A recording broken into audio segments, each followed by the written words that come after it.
vérolé du centre de la France, un bouse flatulent regagnait son taudis, pendant que sa morue aspirait du lait rance sous un bovin crotté qui frétillait du pis.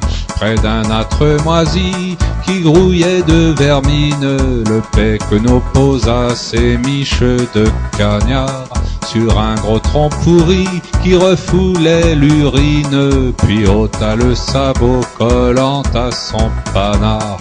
Un essaim de bourdon qui tétait une bouse au fond d'un grand baquet bancal et purulent, déserta son étron pour mener la partouze au grand pied du nigaud qui fumait son relent.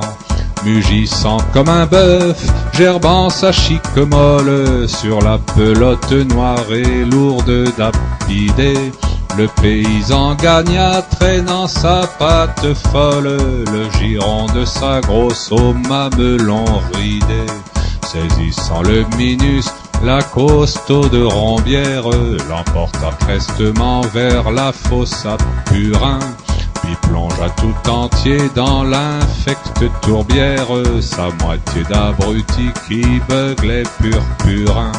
Alors faisant tourner au fond de la narine son unique neurone à l'aide de l'index, la fermière en sortit une glaire ivoirine, bien juteuse et fleurant comme un calisson d'ex.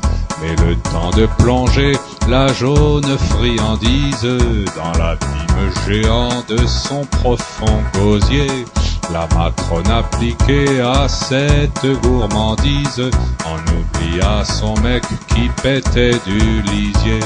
Alors elle saisit le haillon de salope, hissa gaillardement d'un bras son corps gluant, puis fouillant le cadavre elle en sortit un clope et posa son gros fion sur le défunt puant.